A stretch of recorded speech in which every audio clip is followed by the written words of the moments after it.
pursuit of wisdom, realization of selfhood, and attainment of spiritual values. In the ideal state, education continues throughout life, and philosophy sometimes becomes the chief pursuit of its citizens. The citizens of such a commonwealth pursue wisdom as an enhancement of insight into the significance of human relations, the meanings of reality, the nobility of values, the goals of living, and the glories of cosmic destiny. Urantians should get a vision of a new and higher cultural society. Education will jump to new levels of value with the passing of the purely profit-motivated system of economics.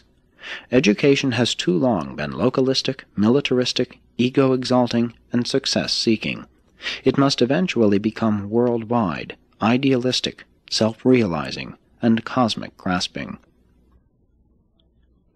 Education recently passed from the control of the clergy to that of lawyers and businessmen. Eventually it must be given over to the philosophers and the scientists. Teachers must be free beings, real leaders, to the end that philosophy, the search for wisdom, may become the chief educational pursuit. Education is the business of living. It must continue throughout a lifetime so that mankind may gradually experience the ascending levels of mortal wisdom, which are 1. The knowledge of things. 2. The realization of meanings. 3. The appreciation of values. 4. The nobility of work, duty.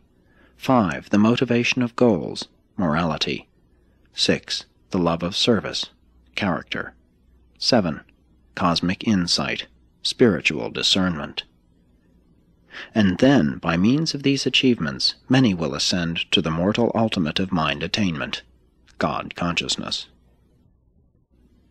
8. The character of statehood. The only sacred feature of any human government is the division of statehood into the three domains of executive, legislative, and judicial functions. The universe is administered in accordance with such a plan of segregation of functions and authority. Aside from this divine concept of effective social regulation or civil government, it matters little what form of state a people may elect to have, provided the citizenry is ever progressing toward the goal of augmented self-control and increased social service. The intellectual keenness, economic wisdom, social cleverness, and moral stamina of a people are all faithfully reflected in statehood. The evolution of statehood entails progress from level to level as follows. 1. The creation of a threefold government of executive, legislative, and judicial branches. 2. The freedom of social, political, and religious activities. 3. The abolition of all forms of slavery and human bondage. 4. The ability of the citizenry to control the levying of taxes. 5. The establishment of universal education, learning extended from the cradle to the grave. 6. The proper adjustment between local and national governments. 7. The fostering of science and the conquest of disease. 8. The due recognition of sex equality and the coordinated functioning of men and women in the home, school, and church, with specialized service of women in industry and government.